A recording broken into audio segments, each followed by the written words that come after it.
সমস্ত জটিলতার অবসানে পৌরসভার স্থায়ী ঘর নির্মাণের জন্য জমি পেল ময়নাগুড়ি পৌরসভা। সোমবার ময়নাগুড়ি ভূমি ও ভূমি রাজস্ব দপ্তরের তরফ থেকে জমির কাগজ পৌরসভার হাতে তুলে দেওয়া হয়। জানা গিয়েছে, ভূমি ও ভূমি রাজস্ব দপ্তরের আওতায় থাকা 55 ডেসিমেল জমি ময়নাগুড়ি পৌরসভাকে দেওয়া হলো, যার ফলে এই জমিতে স্থায়ী পৌর ভবন নির্মাণ করতে পারবে পৌরসভা।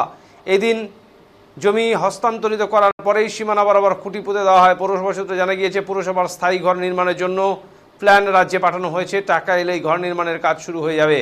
যদি আপাতত ময়নাগুড়ি গ্রাম পঞ্চায়েত অফিসের একটি ঘর ভাড়া নিয়ে অস্থায়ী পৌরসভা অফিস চলছে। এই ভবন নির্মিত হলে অনেকটা সুবিধা হবে বলে জানা গিয়েছে।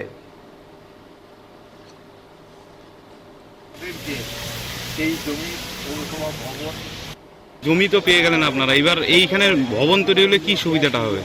অবশ্যই আপনারা দেখতে পাচ্ছেন সামনে পার্ক, চওড়া রাস্তা, দুই দিকে চারিদিক দিয়ে আসার একটা সুবিধা আছে এবং সামনে স্পেস রেখেই বিল্ডিংটা করা হবে, যাতে করে মানুষ আসলে পরে তাদের বাইক, টোটো কিংবা যেটাতেই করে আসুন না গাড়ি, তাহলে পরে তাদের সমস্ত রকম সুবিধা।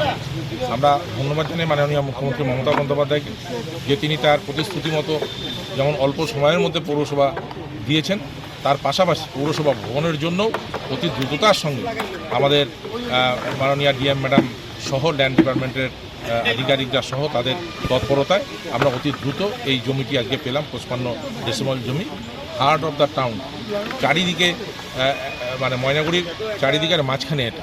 সুতরাং এখানটায় পৌর ভবনটা হলে একটা দেখার মতো পৌর ভবন হবে এবং আশা রাখছি যে ইউডিএমএ থেকে খুব দ্রুত আমাদের যে বিল্ডিং, সেই বিল্ডিংয়ের যে ফান্ড, সেই ফান্ড তারা দেবেন এবং সেই ফান্ড পেলেই আমরা দ্রুততার সঙ্গে এই যে নতুন ভবন সেটা আমরা তৈরি করব। বললাম যে এখন তো আপনারা ভাড়া জমি তো পেয়ে গেলেন, মানে আর এবার অপেক্ষার কি, মানে কতদিন?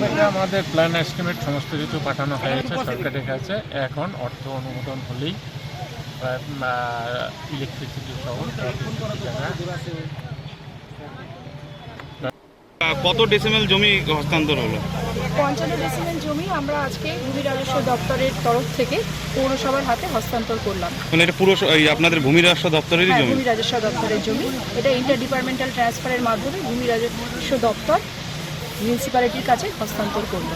এখন আর কোনো মানে আর কোনো সমস্যা রইল না।